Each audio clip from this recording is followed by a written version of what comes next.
तो बगैर किसी लंबे चौड़े खर्चे के अगर आप भी ये मज़ेदार किस्म की बर्फ़ी बनाना चाहते हैं तो ये वीडियो सिर्फ़ और सिर्फ आप लोगों के लिए। अस्सलामु अलैकुम जी। तो मेरी प्यारी सी यूट्यूब फैमिली, कैसे हैं आप? होपफुली सब ठीक होंगे, खैर से होंगे और मज़े में होंगे। तो जनाब, आज की बर्फ़ी बहुत ही मज़े की होने वाली है। बगैर किसी खोए, दूध, मिल्क पाउडर के बहुत ही मज़े की बर्फ़ी आज हम बना के तैयार करेंगे। तो इस मज़ेदार सी बर्फ़ी को बनाने के लिए सबसे पहले यहाँ पे मैंने ले लिया था एक सॉस पैन। इसमें शामिल कर लेंगे 1 कप भर के यहाँ पे मैंने ले ली थी चीनी। साथ ही इसमें शामिल कर लेंगे, जैसा कि 1 कप यहाँ पे मैंने चीनी ले ली थी, तो इसमें हम शामिल कर लेंगे 1 कप भर के पानी। तो चीनी शामिल कर लेने के बाद आपने चीनी अच्छे से मिक्स कर लेनी है। जैसे ही आप देखेंगे इसमें अच्छा सा बॉयल आ गया है तो चीनी यहाँ पे अच्छे से मिक्स हो जाएगी। तो तकरीबन 4 से 5 मिनट के लिए आपने मीडियम फ्लेम पे छोड़ देना है। साथ ही यहाँ पे बारी आती है बर्फ़ी को शेप देने की। कोई सा भी बर्तन, ट्रे, प्लेट कुछ भी ले लें, अच्छे से आपने ऑयल से ग्रीस कर लेना है। खैर यहाँ पे मैंने अच्छे से ऑयल से ग्रीस कर लिया था। और अगर तो आप मेरे चैनल पर फर्स्ट टाइम विजिट कर रहे हैं तो लाइक, सब्सक्राइब एंड शेयर करना मत भूलिएगा, क्योंकि इसी तरह की मज़े मज़े की यूनिक एंड टेस्टी रेसिपीज़ मैं आप लोगों के साथ शेयर करती रहती हूँ। और हाँ, आपने बेल आइकन को भी ज़रूर प्रेस करना है ताकि मेरी आने वाली वीडियो का सबसे पहले नोटिफिकेशन आपको मिल सके। तो दूसरी तरफ यहाँ पे मैंने ले लिया था एक फ्राई पैन। इसमें शामिल कर लेंगे 1/4 कप यहाँ पे मैंने ले लिया था घी। तो सबसे पहले आपने घी को अच्छा सा गर्म कर लेना है। जैसे ही यहाँ पे घी अच्छे से गर्म होगा इसमें हम शामिल कर लेंगे तकरीबन 1.5 कप के आसपास मैंने यहाँ पे ले लिया था मैदा। अच्छा, मैदा आपने पहले अच्छे से छान लेना है ताकि जितनी भी गुठलियाँ वगैरह जो हैं अच्छे से निकल जाएं। तो मैदा शामिल कर लेने के बाद यहाँ पे बारी आती है भुनाई करने की। फ्लेम यहाँ पे मैंने मीडियम रखी थी। मीडियम फ्लेम पे आपने इसकी भुनाई कर लेनी है। साथ ही इसमें शामिल कर लेंगे 3 से 4 यहाँ पे मैंने ले ली थी इलायची। तकरीबन 5 से 6 मिनट के अंदर ही यहाँ पे मैदे की भुनाई जो है वो अच्छे से हो जाएगी।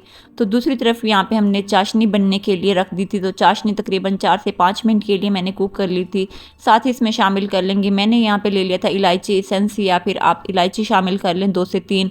तो इलायची शामिल कर लेने के बाद मज़ीद आपने 4 से 5 मिनट के लिए चाशनी जो है ये तैयार कर लेनी है। जैसा कि आपने देखा यहाँ पे मैंने मैदे की भुनाई भी अच्छे से कर ली थी और चाशनी जो है ये भी बन के तैयार हो गई थी। तो बस यहाँ पे आपने मैदे के अंदर चाशनी शामिल कर लेनी है और अच्छे से मिक्स कर लेना है। किसी भी तरह की गुठलियाँ या लम्स वगैरह जो हैं ये बिल्कुल नहीं रहने चाहिए।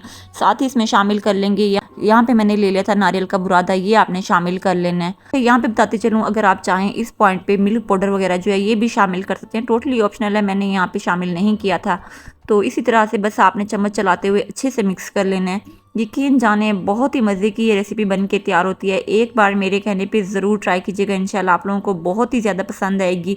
एक ही बर्फ़ी के अंदर आपको 2 तरह के फ्लेवर और 2 तरह के कलर मिलेंगे जो कि खाने में भी बहुत ही मज़े के लगेंगे। बड़े हों या बच्चे, सबको बहुत ही ज़्यादा पसंद आएगी। और मज़ीद इसी तरह की टेस्टी एंड यूनिक रेसिपीज़ देखने के लिए मेरे चैनल पेज का विजिट ज़रूर कीजिएगा। इंशाल्लाह तमाम की तमाम रेसिपीज़ आप लोगों को बहुत ही ज़्यादा पसंद आएंगी। खैर यहाँ पे बातों ही बातों में मैंने इसमें शामिल कर लिया था फूड कलर।